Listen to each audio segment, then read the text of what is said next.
والعصر إن الإنسان لفي خسر إلا الذين آمنوا وعملوا الصالحات وتواصوا بالحق وتواصوا بالصبر. إن الحمد لله نحمده ونستعينه ونستغفره ونعوذ بالله من شرور أنفسنا ومن سيئات أعمالنا. من يهده الله فلا مضل له ومن يضلل فلا هادي له. وأشهد أن لا إله إلا الله وحده لا شريك له وأشهد أن محمدا عبده ورسوله. ثم أما بعد. Рабы Аллаха, сегодня с позволения Всевышнего Аллаха мы поговорим с вами об одном великом грехе, о преступлении, с которым не считаются многие, которое многие считают чем-то неважным и не страшным. Мы поговорим о риба. Риба, то есть ростовщичество или лихаимство. Риба. Человек, который занимается этим, который участвует в этом, такой человек совершает преступление. Преступление с точки зрения религии Аллаха Субхану ва Тааля. Человек, который дает свои деньги в долг под процент. Человек, который помещает свои деньги в банке, стремясь получить годовые. Человек, который дает суды и берет суды с процентом. Человек, который работает в учреждениях и структурах, которые основаны на ростовщических операциях. Человек, который ведет свои торговые дела, не избегая при купле и продаже того, что является ростовщичеством. Этот человек, он совершает великий грех. Видели ли вы когда-нибудь человека, которого валит с ног шейтан своим прикосновением? Когда человек валится на землю и начинает барахтаться в конвульсиях, когда искривляется его рот, лицо, когда он теряет рассудок, когда его охватывает удушье. Картина ужасная и страшная. Человек, которого касается шейтан, сатана, дьявол, и валит его с ног. Вот так же восстанет человек в судный день, тот, который в этом мире не гнушался ростовщичеством, который занимался риба, участвовал в этом. И говорят уляма, не обязательно, что это человек, который непосредственно брал эти проценты и ел их, а вообще всякий человек, который занимается ростовщичеством. Эта угроза касается его. Аллах Субхану ва Тааля в Коране говорит об этих людях, что будет с ними в судный день, когда восстанут рабы Аллаха для отчета перед Аллахом. Аллах Субхану ва Тааля говорит: «Аллазина якулуна риба ла якумуна илля кама якуму аллази ятахаббатуху аш-шайтану миналь мас». Те, которые поедают рост, процент, те, которые поедают рост, они восстанут в судный день не иначе, как человек, которого шейтан валит свои прикосновения.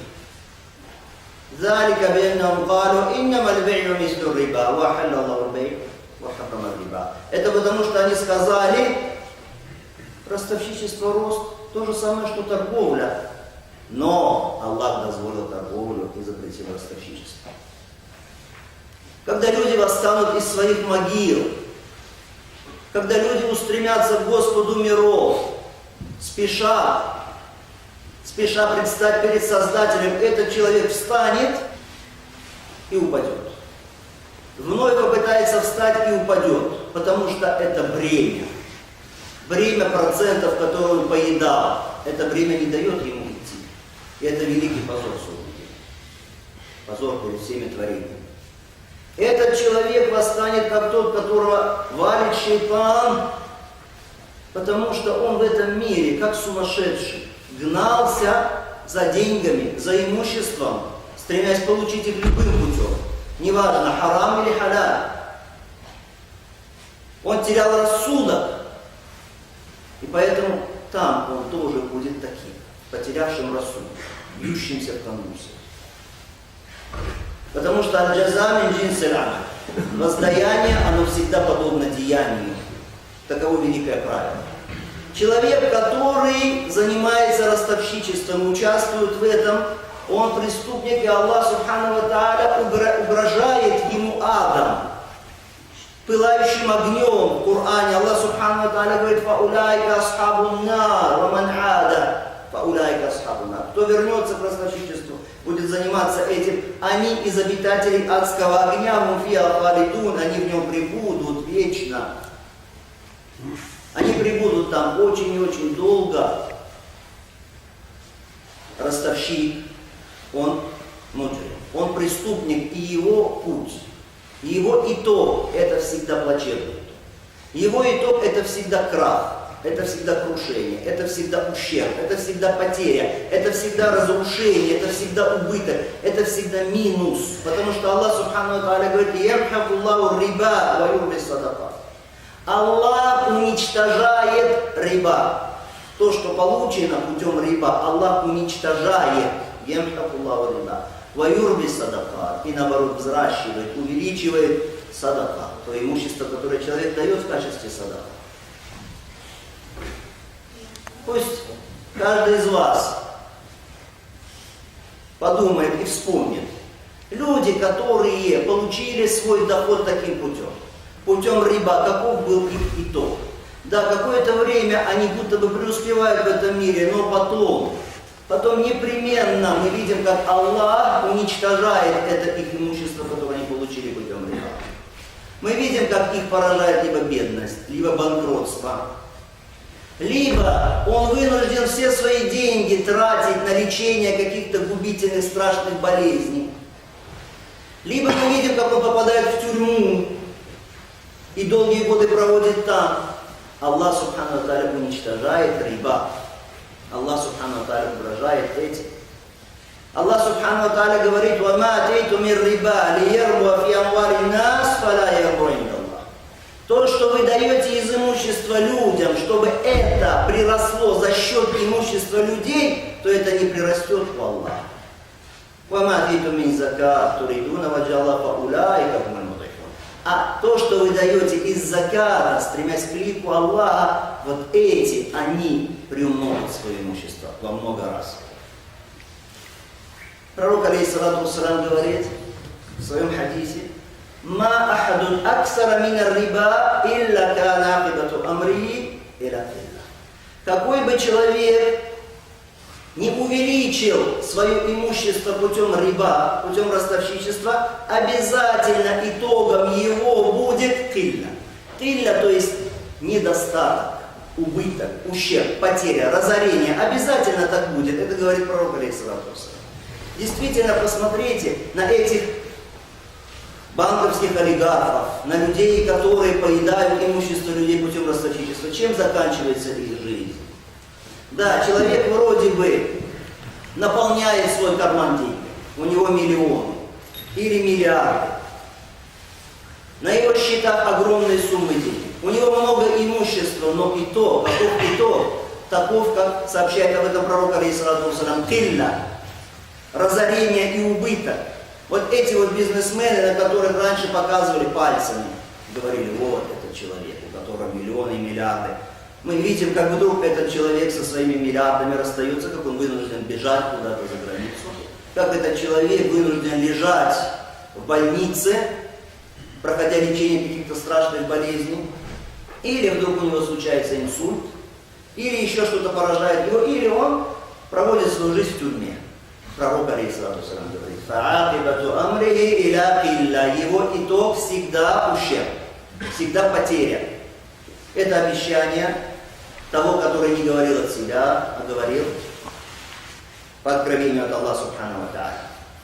Человек, который поедает рост, ростовщик, он подвергает себя проклятию Аллаха Субхану ва Тааля, потому что пророк, алейхиссалату вассалям, говорит о том, что всякий человек, участвующий в этом процессе, в процессе риба, такой человек проклят Аллахом Субхану ва Тааля. Не только тот, который дал долг под проценты, но и который взял этот долг, и он проклят. потому что он помогает в грехе.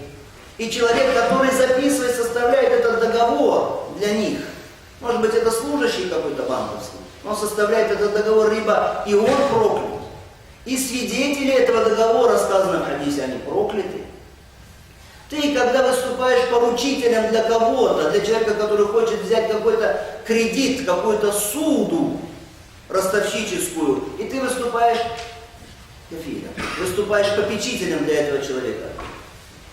То есть ты выступаешь, поручаешься за него, ты его поручитель, ты тоже подпадаешь под это проклятие от Аллаха Субхану ва Тааля. Поэтому нужно задуматься.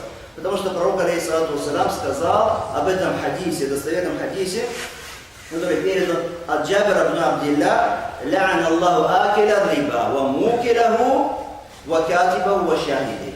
Аллах проклял того, кто ест риба, тот, кто дает, кто берет на проценты, то есть позволяет есть это риба, и тот, который записывает, и двух свидетелей. «Ва каля сава». Пророк говорит, они все одинаковые. То есть на всех распространяется проклятие Аллаха Субхану ва Тааля. Тот, который занимается ростовщичеством, должен знать, что ему объявлена война. Война кем? Аллахом Субхану ва Тааля. Всякий человек, который участвует в этих операциях ростовщичества, ему объявлена война Господом миров, Создателем всего сущего. Я О вы, которые уверовали, бойтесь Аллаха и не берите оставшуюся часть процентов. То есть откажитесь от этого. А если вы не сделаете этого, тогда услышьте об объявлении вам войны от Аллаха и его послания. Услышьте, кто объявил войну. Аллах Субхану ва Тааля. Ты сможешь воевать с Аллахом Субхану ва Тааля. Ты выстоишь в этой войне с Аллахом Субхану ва Тааля до последнего. Вот эти вот аяты в Коране, они, конечно, заставляют содрогнуться каждого человека, у которого есть богобоязненность. Давайте немножечко поговорим об этих аятах. Посмотрите, Аллах Субхану ва Тааля в этих аятах обращается к нам как? Говорит, «Я айюхаллазина аману». О вы, которые уверовали, то есть называет нас так, как это наиболее желанно для нас, но самое приятное для тебя, чтобы тебя назвали так. О ты, который уверовал, верующий. И Аллах Субхану ва Тааля обращается по этому имени. Если у тебя есть в сердце иман, хотя бы немного, тогда ты должен внять «Я айюхаллазина аману». А в конце аята «Ин кунтум му'минин». Если вы верующие, то есть если ты верующий, ты должен отказаться от этого греха. Потому что не подобает это верующему заниматься ростовщичеством, участвовать в этом, способствовать этим операциям. Это не подобает верующим. Этого не должно быть среди верующих. Это не должно быть в обществе мусульман, в обществе верующих. Потому что верующий человек, он знает, что ризк его, пропитание его от Аллаха Субхану ва Тааля. Поэтому он не прибегает к запретному, чтобы получить свой ризк. Потому что верующий человек знает, что мусульмане, они как один организм, они как одно здание.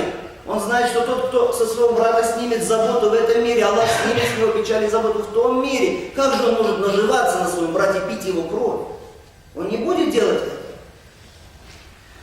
Мусульманин знает, что все верующие, они как кирпичики в одном здании поддерживают друг друга. Он знает, что ризк дает Аллах Субхану ва Тааля, и ризк он неотступно сопутствует человеку. Ризк идет за человеком, как и аджаль его. Более того, Пророк говорит, что ризк, то есть пропитание, которое Аллах дает средства к существованию, которые отведены человеку, они к человеку даже ближе, то есть более неотъемлемы, неотвратимы от человека, более связаны с ним, чем даже его аджаль. Ты можешь прожить больше, чем Аллах Субхану ва Тааля установил для тебя. Ты можешь пережить свой аджаль или нет? Нет, не можешь свой срок. Вот так же и ризк, даже более того, ризк еще более неотвратим от тебя. То, что тебе Аллах предопределил получить в этом мире, ты получишь. Ты получишь, и ты не умрешь, пока не съешь вот этот последний кусочек свой, который ты должен съесть в этом мире. Почему же ты тогда не ищешь это свое пропитание дозволенными благими путями? Человек, который занимается ростовщичеством, он уподобляется тем общинам, которые сбились с пути раньше, прежде. Аллах Субхану ва Тааля рассказывает в Коране об иудеях. Аллах Субхану ва Тааля говорит в Коране о том, что Он запретил им благое, тем, которые были иудеями, за их зульм, за их беззаконие. Аллах запретил им многое из благого, из-за того, что они сбивали с пути Аллаха. И зато это было им сказано. За то, что они поедали риба, рост, хотя это было им запрещено. Аллах запретил им это, они дерзнули ослушаться. И явились зачинателями этого дела. И распространили это дело и в древние времена, и в нынешние. Не боясь Аллаха, занимаются этими вещами, основывают эти структуры и поддерживают их. Далее посмотрите, Аллах Субхану ва Тааля в Коране говорит: «Иттакуллах». «Иттакуллах ва зарватакумин риба». Вы, которые веровали, бойтесь Аллаха и оставьте, откажитесь от роста, от процентов. Аллах говорит: бойтесь. Бойтесь Аллаха. Значит, человек, который занимается риба, он не боится Аллаха. Он не боится Аллаха Субхану ва Тааля. Нет у него богобоязненности. Если человек не боится Аллаха Субхану ва Тааля, такой человек навлекает на себя гнев Аллаха Субхану. Далее Аллах Субхану ва Тааля говорит: «Вазару ма бакия мина риба». Оставьте, откажитесь от процентов. От оставшихся процентов откажитесь. Это приказ от Аллаха. Мы знаем правило, очень важно, если есть приказ в Коране или в Сунне, то это не просто желательное что-то, это значит обязательно. Или муджу. Если только нет доказательства, что это что-то желаемое, а не обязательное. Поэтому это приказ, а тот, кто ослушивается Аллаха Субхану ва Тааля, его приказа, путь того, гневу Аллаха Субхану ва Тааля. Далее мы говорили с вами, Аллах Субхану ва Тааля объявляет войну в этих аятах людям, которые не оставляют риба и занимаются этим. Ты можешь или не можешь воевать с Аллахом Субхану ва Тааля? Конечно же не можешь. Аллах Субхану ва Тааля называет того, который ест риба, валим, то есть беззаконник, несправедливый, преступник. Не причиняйте несправедливость, не притесняйте, говорит Аллах Субхану. Аллах Субхану ва Тааля напоминает вот этим людям, которые занимаются расточительством на судном дне. И говорит Субхану ва Тааля: «Ваттаку йаума турджауна фихи иля Аллах». Бойтесь того дня, когда вы будете возвращены к Аллаху. Человек, который занимается риба, участвует в этом, пусть он узнает о том, что риба хуже, чем совершить прелюбодеяние. Прелюбодеяние Аллах Субхану ва Тааля назвал мерзостью. Мерзостью в Коране, и запретил приближаться к прелюбодеянию. Так вот, риба, расточительство хуже, чем зина, чем прелюбодеяние. Пророк алейхиссалату вассалам сказал: один дирхам, который человеком получен путем риба, и он знает это, хуже и страшнее, чем 36 прелюбодеяний. 36 раз совершить прелюбодеяние. Это легче, чем он съест один дирхам только, имущество, полученного путем риба. Это один дирхам. А что говорит о человеке, который тысячами ест деньги, полученные путем риба? Что сказать о человеке, который свой дом построил посредством вот этих денег, полученных через риба, или участие в этих ростовщических операциях, во всех этих процентных кредитах и всем прочем? Человек, который своих детей с самых малых лет кормит этими деньгами, растит их на эти средства. Один дирхам хуже, чем 36 прелюбодеяний. Зина, прелюбодеяние, такой грех, что он не одинаков. Прелюбодеяние с чужой женщиной страшный грех, но прелюбодеяние с женщиной, которая является твоим махрамом, близкой родственницей, мать, или сестра родная, или это тетя. Прелюбодеяние с такими женщинами во много раз более мерзкое преступление. Пророк алейхиссалату вассалам говорит, посмотрите: «Ар-риба салясун ва саб'уна баб». Риба, ростовщичество, имеет 73 ответвления. 73 разных проявления есть у риба. И Самое легкое из вот этих проявлений риба, из форм риба, самое легкое, наподобие того, как человек вступает в половую близость со своей матерью. Говорит посланник Аллаха, саллаллаху алейхи ва саллям. Насколько же мерзкое это деяние. Люди, которые занимаются ростовщичеством, они пьют кровь, они сосут кровь у людей, сосут кровь у общества, сосут кровь у бедняков, у нуждающихся. Не случайно пророк, алейхиссалату вассалам, увидел во сне, а мы знаем, что сны пророков это истина, это откровение от Аллаха субхану ва тааля. Во сне он увидел, когда два ангела взяли его и повели, он увидел человека, который плавал в реке из крови. Этот человек плавал в реке из крови. Почему? Потому что это был ростовщик. Почему из крови? Да потому что ростовщики, эти люди, которые занимаются процентами, они пьют кровь людей. Посмотрите теперь, сколько зла натворили вот эти вот процентные кредиты. Вот эти вот долги, суды, они выжимают сок из людей. Они не дают им жить, они режут без ножа. Но на самом деле люди сами ввергают себя в эту беду. Они сами ввязываются в это. Ведь ты же знаешь, что Аллах запретил брать по проценту. Ты же знаешь, что Аллах субхану ва тааля, ему это ненавистно. Почему же ты идешь и берешь эти суды? Почему ты влезаешь в эти кредиты, взваливаешь на себя это бремя? Это наказание от Аллаха. Ты сам навлек это на себя. Аллах субхану ва тааля не притесняет рабов. Берешь из банков эти суды, берешь у ростовщиков эти займы, строишь на это дом, покупаешь на это машину, покупаешь на это какую-то бытовую технику, а потом сам жалуешься и говоришь, что ты не в состоянии отдать.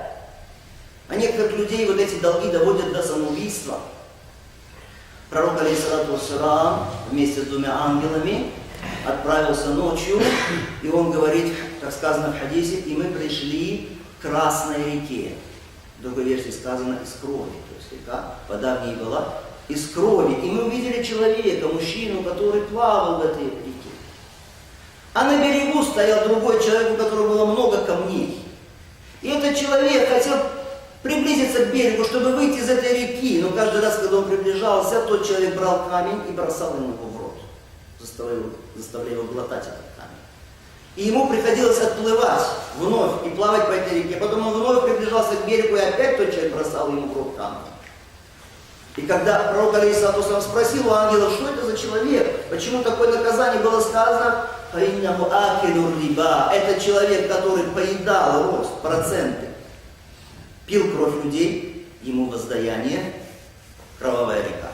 Поедал жадно, запретное, чужие деньги, и вот ему в рот камень, дабы вкусил чудовищность своего поступка. Человек, который занимается риба, он совершает преступление против себя. Он совершает преступление против своей семьи. Он совершает преступление против своего общества. Он совершает преступление против Создателя, Господа миров. Почему он совершает преступление против Создателя Аллаха? Субхану ва тааля. Да потому что Аллах строго-настрого запретил рост. А он ослушивается. Он возражает. А кто ослушивается Аллаха, его посланника, кто заблудился далеким, явным заблуждением. Против себя он преступник, против своих детей. Потому что сказано в хадисе. Всякое тело, вскормленное запретным, адский огонь к нему ближе. То есть адский огонь близок к каким телам? Которые выращены, вскормлены харамом. Этот человек сам кормится харамом и кормит своих детей харамом. В чем виноваты эти дети? Почему ты их кормишь этим? Мы сказали, что он преступник против людей, потому что он пьет кровь людей. И он преступник против общества. Почему? Потому что если в обществе распространяются вот эти вот вещи, всякие финансовые торговые операции, построенные на ростовщичестве, когда это общество непременно Аллах обрекает на унижение. На унижение. Об этом сказано в хадисе. Потому что из-за этого не сходит наказание от Всевышнего Аллаха в виде бедности, засухи, разорения, дороговизны и так далее. Пророк алейхиссалату вассалям сказал: «Иза захара зина вар риба фи карья, факад ахаллу би анфусихим азаб».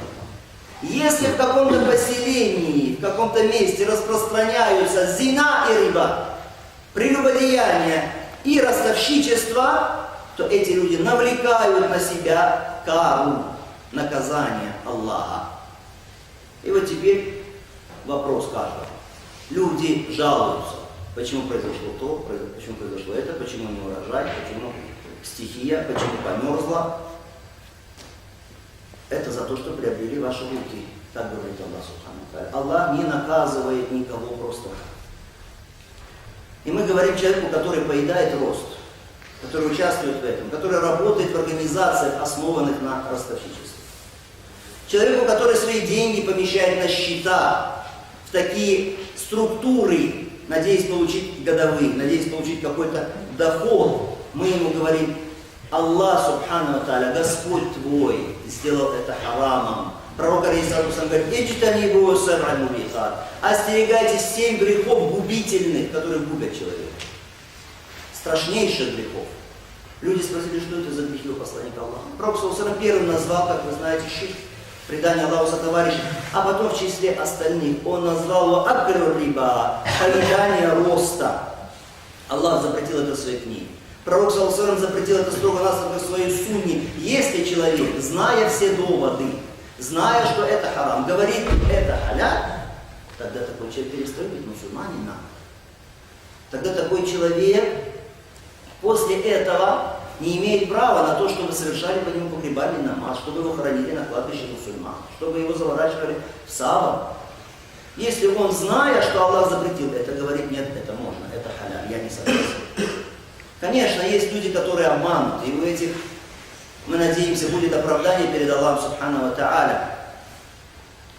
Обманутые люди, которым говорят: ну вот, это в те времена, во времена пророка алейхиссалату вассалям, да, тогда было запрещено. Во времена джахилии они делали это, потом пророк пришел, в те времена нельзя было заниматься ростовщичеством, а сейчас без этого не обойти. Сейчас просто общество не может существовать без риба. Иначе крах, иначе гибель. И люди действительно слушают и думают: может быть, действительно так. Обманутые люди. Но эти люди пострадали из-за своего невежества. А невежество – это губительная болезнь, от которой нужно избавляться человеку.